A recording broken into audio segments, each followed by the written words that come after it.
स्वागत है आपका अपने YouTube channel GK by Jitendra Khichar. मैं जितेंद्र कुमार खीचड़ आपका हार्दिक स्वागत करता हूं। आज हम अपने इस वीडियो में राजनीतिक विज्ञान विषय के कुछ महत्वपूर्ण क्वेश्चन हैं वो लेकर आए हैं। पहले भाग में भी हमने कुछ क्वेश्चनों का अध्ययन किया था। आज हमारा पार्ट सेकंड है जो आपके अर्धवार्षिक परीक्षा के लिए काफ़ी महत्वपूर्ण है। अगर आपने अभी तक चैनल को सब्सक्राइब नहीं किया तो चैनल को सब्सक्राइब करें, लाइक करें, शेयर करें तथा कमेंट करके आप अपनी राय जरूर दें। आज का हमारा पहला प्रश्न है, अधिकारों के घोषणा पत्र से क्या आशय है? तो संविधान द्वारा प्रदान किए गए और संरक्षित अधिकारों की सूची को अधिकारों का घोषणा पत्र कहते हैं। यानी हमारे संविधान द्वारा संरक्षित और प्रदान किए गए जो अधिकार है उन अधिकारों को क्या कहते हैं? हम अधिकारों का घोषणा पत्र कहते हैं। प्रश्न नंबर 2 है, अधिकारों का घोषणा पत्र क्या भूमिका निभाता है? यानी हमारा अधिकारों का जो घोषणा पत्र है वो क्या भूमिका निभाता है?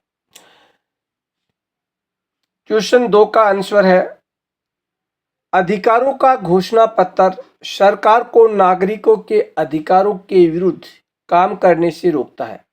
यानी अगर सरकार नागरिकों के अधिकारों के विरुद्ध काम करती है तो उसे रोकता है एवं उनका उल्लंघन हो जाने पर उपचार सुनिश्चित करता है।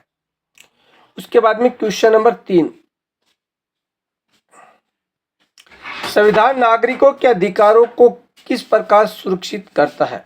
तो संविधान नागरिकों के अधिकारों को किसी अन्य व्यक्ति, निजी संगठन या सरकार के विभिन्न अंगों से सुरक्षित करता है। उसके बाद में क्वेश्चन नंबर 4, भारत के संविधान में मौलिक अधिकारों की संज्ञा किसे दी गई है? तो भारत के संविधान में उन अधिकारों को सूचीबद्ध किया गया जिन्हें सुरक्षा देनी थी। इन्हीं सूचीबद्ध अधिकारों को मौलिक अधिकारों की संज्ञा दी गई है। यानी हमारे संविधान में सूचीबद्ध जो अधिकार है उन अधिकारों को ही मौलिक अधिकार कहा गया है। प्रश्न नंबर 5, सरकार के कार्यों से मौलिक अधिकारों के हनन को रोकने के उत्तरदायित्व को नगरपालिका न्यायपालिका किस प्रकार निभाती है? तो विधायिका या कार्यपालिका के किसी कार्य से या किसी निर्णय से यदि मौलिक अधिकारों का हनन होता है, यानी किसी भी व्यक्ति के मौलिक अधिकारों का हनन होता है तो न्यायपालिका उससे अवैध घोषित कर सकती है। यानी उस कार्यों को न्यायपालिका है वो अवैध घोषित कर सकती है।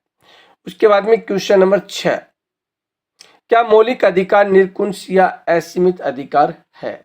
तो मौलिक अधिकार है वो निरंकुश और असीमित नहीं है, क्योंकि मौलिक अधिकार निरंकुश या असीमित अधिकार नहीं है। सरकार मौलिक अधिकारों के प्रयोग पर औचित्यपूर्ण प्रतिबंध लगा सकती है। यानी मौलिक अधिकारों पर औचित्यपूर्ण प्रतिबंध लगा सकती है।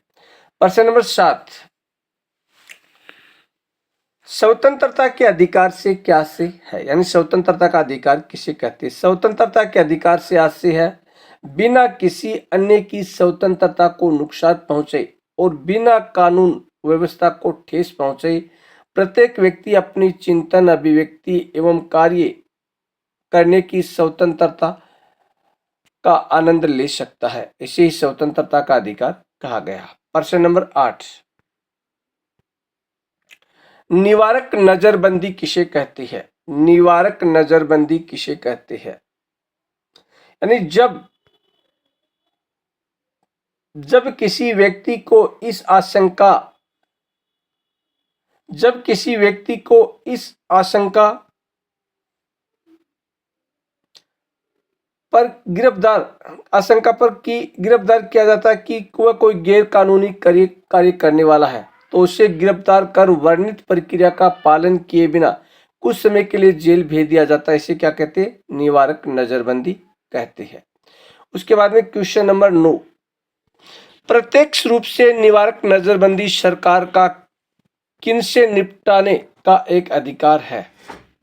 तो प्रत्यक्ष रूप से निवारक नजरबंदी सरकार के हाथ में असामाजिक तत्वों और राष्ट्र विरोधी तत्वों से निपटाने का अधिकार है।